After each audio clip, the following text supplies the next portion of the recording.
Hamas have just released 3 Israeli hostages amid ongoing fears over the Gaza ceasefire. The 3 people who were released are Israeli-Russian Alexander Trufanov, Israeli-Argentine Yair Horn and Israeli-American Sagu Dekel-Chen. The hostages have been handed over to the Red Cross and have now returned to Israel, with celebrations taking place across the country. Meanwhile, Israel is expected to release 369 Palestinian prisoners in return. Hamas had previously threatened to halt releases, accusing Israel of ceasefire violations. Israel warned it would resume attacks if hostages were not freed by midday today, while these comments were echoed by US President Donald Trump. Joining us to discuss this evolving situation, we're first joined by Ali M. Bushback, who is an independent Palestinian researcher. Ali, I'd like to look at this deal and the hostages that have been released and how this is potentially saving the ceasefire deal. Of course, there were threats from Israel and from Donald Trump regarding releases by 12 p.m. today, local time. Do you think this is something that Hamas needed to do in order to save the lives of many within Palestine?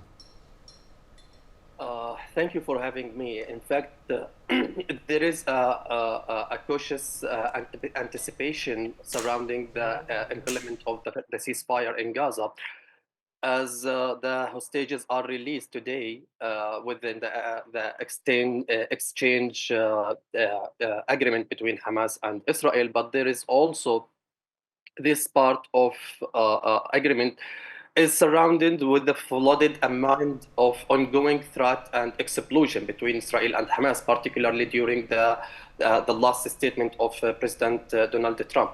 There is no doubt the ceasefire between Hamas and Israel is fragile, but in my opinion, Hamas want to release. Hamas is thinking to remain the ceasefire between Israel and Palestinian.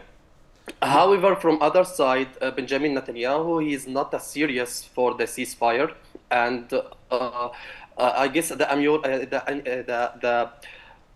emulation of exchange, the allegation between Hamas and Israel about the violation of the ceasefire is so clear that there is some part it's not as serious about the negotiation and to move to the next phases of the negotiation between Israel and Hamas. On the ground, Palestinians are so hopefully, and on the ground, Palestinians are cautious anticipation of what will happen. Especially the statement between Israel and Hamas, it's are increased about the violation of the war the violation of the ceasefire on the ground. So the time will show what will happen, but I guess Palestinians are so serious to remain the ceasefire between Hamas and between Gaza and Israel. Especially they are suffering of the war for more than 15 months. So this releasing the hostages after delaying it for I guess 5 days, it shows how much the Palestinians are serious to remain the ceasefire in Gaza. Yes, especially. Also, sorry to interrupt you. I would like to bring in our other guest for this discussion. We have Yossi Kupawasa, who is the former head of research at the IF Defence Intelligence in Tel Aviv. Thank you very much, Yossi, for your time. I'd like to get a perspective from Israel on what's happening today. Of course, the backdrop of this ceasefire deal and the fragile ceasefire deal is, of course, the comments from Trump. But we can't take away from the fact that 3 hostages have been returned after 5 days of uncertainty. Do you think that this is a positive step and one that the Israeli government is happy to see? Good morning. Yes, I think this is a positive step, because what Israel is most concerned with is making sure that the hostages are coming back as soon as possible. The deal that we have with the Palestinians makes it difficult to get the hostages really soon, because it's every week a couple of hostages are being released, and it's taking time, and time is very important here because they are suffering. So this is what President Trump was trying to have as a new idea for moving forward, to expedite the pace with which the hostages are being released. And from the Israeli point of view, this is, of course, something that is going to be accepted positively. But we have to understand that we are approaching the point where we have to discuss stage B of the agreement, and the positions of both sides are very far away from each other. And I don't know how this is going to be overcome, because whereas Israel insists that it will be able to take further steps militarily, if necessary, in order to remove Hamas from power. Yossi, sorry to interrupt, Yossi. I'd like to pick up on your point there before we go too much past it. I want to pick up on your point of Phase B, and I want to ask you what you think Phase B will look like. Is it working towards more peace, or is it more Israeli military action within Gaza? No, I think that Israel is going to be ready to go on with Phase A until it is fully implemented. And we want to see, we have 6 more live hostages that are supposed to be freed within this stage A, and we are going to make sure that this is happening. The point is that negotiations about stage B should have been started while stage A is being implemented. And this has not happened because both sides, in my mind, are not ready yet to discuss it. And we haven't seen readiness on behalf of Hamas to leave power in Gaza. We see them making all kinds of demonstrations of power in Gaza, including today during the release of the hostages. They want to say, we are here and we are here to stay. And for Israel, this is unacceptable. So I'm not sure that while we go on implementing stage A, we shall be able to discuss in a fruitful manner the stage B of the agreement. That's all the problem is. And Israel might, in this respect, take the Trump idea of ultimatum to Hamas: either you release all the hostages in one patch, or we go back to arms. And as my colleague Ali said, the Palestinians in Gaza don't want to see that happening. So each side is trying to leverage the power it has. Palestinians have the hostages, Israel has the military power, and we have to see how this is going to play in the future.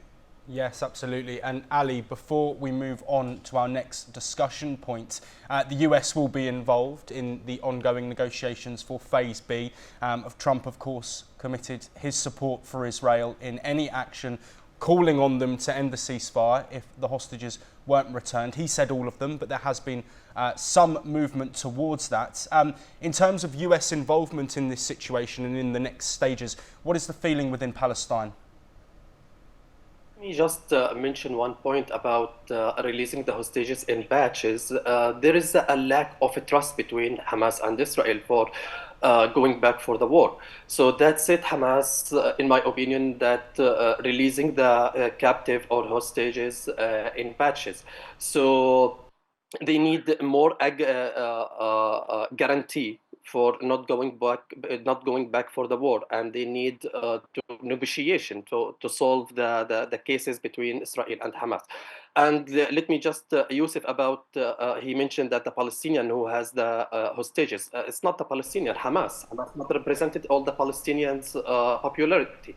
So Hamas only represented itself and her supporter.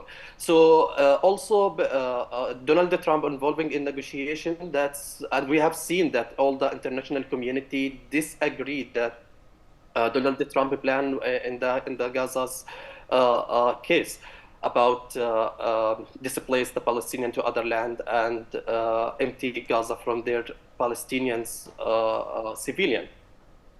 So in my opinion, that Palestinians don't trust Donald Trump steps, and don't trust his proposal with the with the not only ceasefire, with the peace process between Palestinian and Israel.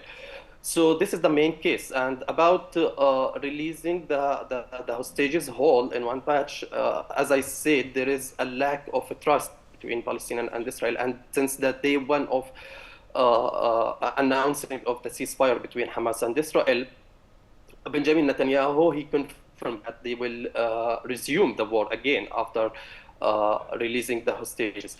On the ground, Palestinian, as I said, they are hoping, and there is